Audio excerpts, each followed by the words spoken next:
ఎడారిలో సెలయేర్లు. జూన్ 15. నాకు బాధ కలిగిన దేశమందు దేవుడు నన్ను అభివృద్ధి పొందించెను. ఆదికాండము 41:52.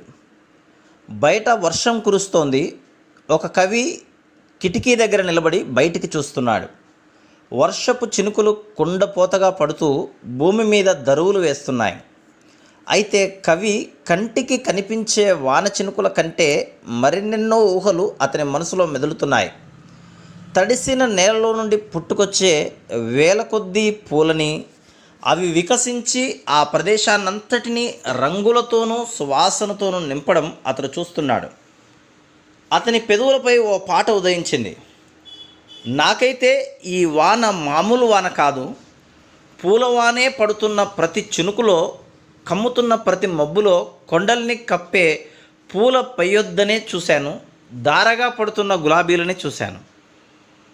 ఏమో, దేవుడు శిక్షిస్తున్న కొందరు దేవుని పిల్లలు ఇప్పుడు అంటున్నారేమో, దేవా, ఈ రాత్రి నా మీద ఇంత వాన కురిపిస్తున్నావెందుకు? శోధనలు, నేను భరించగలిగినంత కంటే కష్టమనిపించే వర్షాలు, నేను అనుకున్నవన్నీ తారుమారైపోతుంటే నిరాశలు జల్లుగా నా మీద కురుస్తున్నాయి. ఎడబాటులు, వియోగ దుఃఖాలు ఏకధారగా పడుతూ ఆ శ్రమల తీవ్రతకి నా హృదయం కంపించిపోయేలా చేస్తున్నాయి.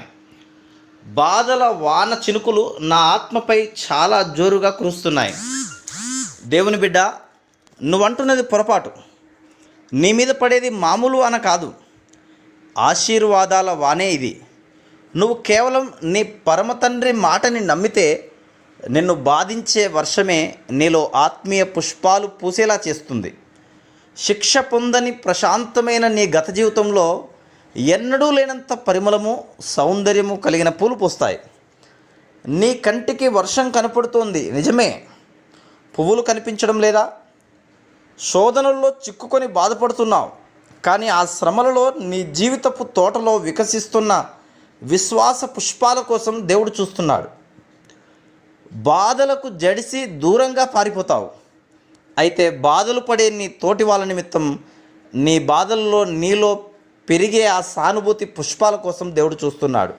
కానీ ఆ దుఃఖం నీలో తెచ్చిన లోతైన సమృద్ధి జీవాన్ని దేవుడు చూస్తున్నాడు. నీ మీద కురిసేవి వడగండ్లు కావు.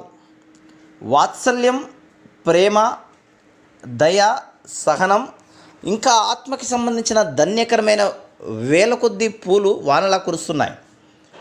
ఇహలోకంలోని మరి ఏ స్థితిగతులు, సౌకర్యాలు ఇవ్వలేనంత ఆత్మీయ సంపదను నీ అంతరంగానికి చేకూర్చి పెడతాయి. గాలి వానలో గీతాలు. స్తంభించిన గాలిలో వీణ ఒకటి ఉంది. ఓ బాటసారి బరువు మోస్తూ వచ్చాడు. ఆ మౌన వీణలో రాగాలు పలికించాలని ఆశగా వేళ్లతో మీటాడు. రాగం పలకలేదు. గాలి తిరిగింది, మేఘం ఉరిమింది, విపంచి సవరించుకుంది. గాలి వానలో దేవుని వేళ్ళు కదిలాయి. ప్రకృతి గొంతెత్తి పాట పాడింది. గాలి ఈలలు వేసి సంగీతాలు పాడింది. అభయమిచ్చే గొంతుతో వినిపించాడు దేవుడే తన ప్రేమ గీతాన్ని. Praise the lord.